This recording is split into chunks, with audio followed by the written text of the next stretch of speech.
Hey, good morning, Glenn Hughes, EMF Protection. Just back from the Better Way conference sponsored by the World Council for Health, and what a fantastic weekend that was. And it's inspired this short chat on sleep, because Esther and I left our little haven on a hill in the forest of Bowland for Bath, and we went to an environment that wasn't as well looked after in terms of forming an environmental place where one can sleep to the best possible level of deep health restoration sleep that you can get on earth today.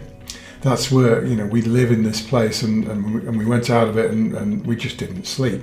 But what I noticed was, as I looked around, or rather as I interacted with, scores of people, lovely people at the Better Way conference, was that all of them had that look about them that said, we're loving this thing, but I wish I had slept better last night. So why did so many people share that same lack of sleep look on their faces, in their countenance? What did they have in common? What were they doing together? What were they doing the same way? What had changed in their lives? And it's this: where we sleep, our mind, soul, and body, if you like, our spirit connects with the brain, and together they work out. This is where the brain that's in charge of this body wants my spirit to go to sleep, to rest, and so.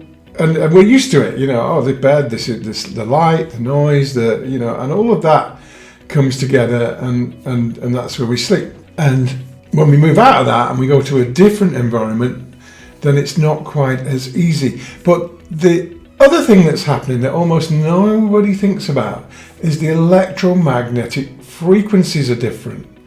Our brains that recognize radio frequency as a form of bright light are acting and receiving different information. And so the whole basis of what our body wants to do, i.e. know that it's dark, and so the pineal gland can turn serotonin into melatonin and we can go off to sleep nicely, that changes that environment. You've got the wrong environment. 99.9% recurring people have got the wrong environment in terms of EMF at home. If you've got Wi-Fi on, if you've got your phone on, if you've got a phone mast, if you've got a smart meter, if you've got a baby monitor, blah, blah, blah, blah, your brain is seeing those emissions from those technologies as a form of bright light. You're not getting melatonin and you're not getting your proper sleep. But at home, you will have less of that going on than when you go into the centre of Bath and you've got phone masts and you've got Wi-Fi everywhere and 5G and you name it, it's all going on. So we've moved out of our little safe environment and we've gone into an EMF toxic nightmare, and that, allied to the strange experiences we've had at the Better Way conferences, we've woken up to so many wonderful things, but things that are challenges, is why none of us were sleeping particularly well over this weekend just gone by. So how do we recreate that sanctuary that we have in our homes where we seem to sleep best? Although most of us these days in an electromagnetic world, actually not ideally, but better than when we move around. You've all had that experience or that conversation where somebody says, oh, how did you sleep last night? Oh, terrible, but it was the first night away. And that's because we've changed that environment, and we tend to focus on lumpy bed or noises, and it's just different things, different physical things. But we need to not recreate, but minimize the unseen sleep interrupters.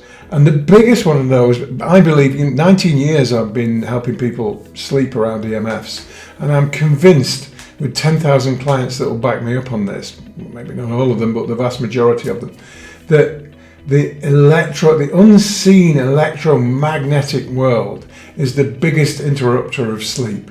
So minimize your exposure to that when you're away from home. So try to stay in places that don't have phone masts on the roof, that you can turn the Wi-Fi off. And in my case, I love to turn all the power off at night. But in short, The journey you need to go on is to find out what your electromagnetic scenario is at home, and could you actually find out that you are not sleeping that well at home. It's worse when you go away, because generally speaking we go and stay in hotels that are just electromagnetic nightmares, and we have lost that sanctuary feeling as well, and that comes back over a couple of days, but you still don't quite get that sleep that you would expect. And why is it? I don't know. Something's changed. What's changed? I'll tell you what it'll be. It'll be the electromagnetic frequencies interrupting your sleep patterns, interrupting your melatonin production, and generally just disturbing and not allowing you to get that restorative REM sleep that our bodies need to function properly in any kind of world, let alone this crazy scenario we're witnessing today.